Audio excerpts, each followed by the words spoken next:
my word was Sensamaya, which refers to a couple of things. I chose to focus on one of them. But it refers to a poem written in 1938, 34, by Nicholas Guillen. And he was an Afro-Cuban Caribbean poet. And I started looking at all the characteristics of the poem, and I noticed it was very similar to a lot of the poetry at the time because it was during the Negrismo movement, which started in the 20s. And after this movement was taking specifically poetry and looking back at trying to get back to the roots of countries that had large black populations. So going back to African traditions, African religions, drawing from that.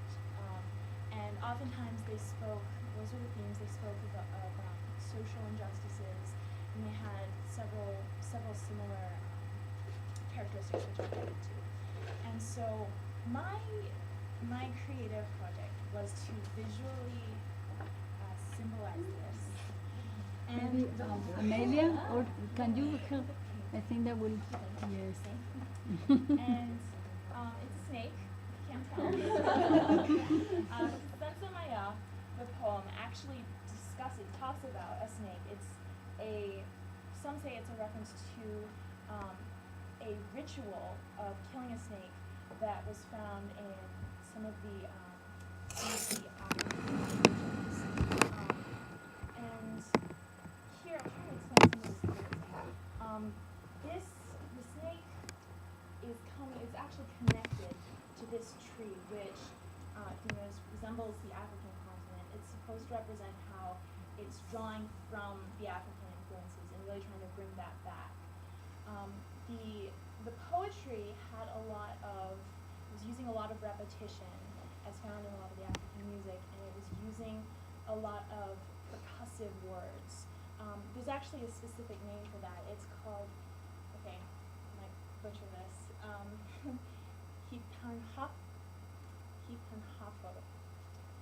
Basically, it took words such as the title itself, Sentamaya, and that was the use of multiple words. It was a composition of words, Sensa meaning providence, and the name of a goddess of one of the African religions.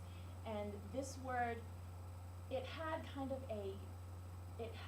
this sound that the poet wanted to use. Hitanaforo, it has the idea of choosing a word for sound as opposed to sense.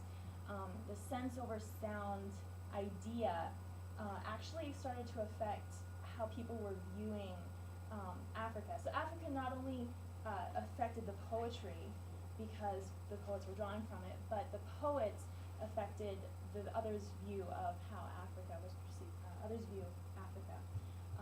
Because after, I think I already maybe said this, but after World War I, European technology suddenly seen as a destructive force. And so poets and artists started trying to find this opposite of that. And Africa provided this close to nature identity.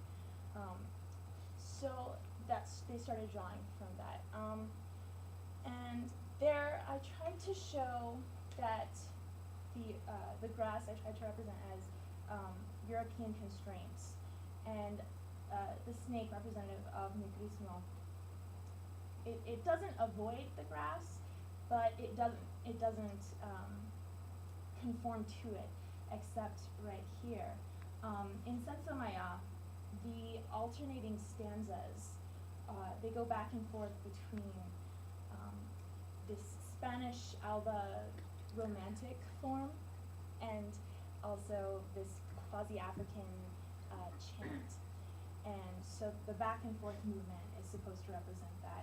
And near the end, the poet actually takes elements from both stanzas and mixes it together so that even though he's really trying to draw from African tradition, there's still kind of a mestizaje element combining. And he, in an interview with him, Nicholas Guillen actually said that the poetry that was generated in the Negrismo movement brought attention to the Negro's role in society and helped to bring the realization to everyone that it wasn't just an artistic endeavor, it was really the contribution of one culture to another. So.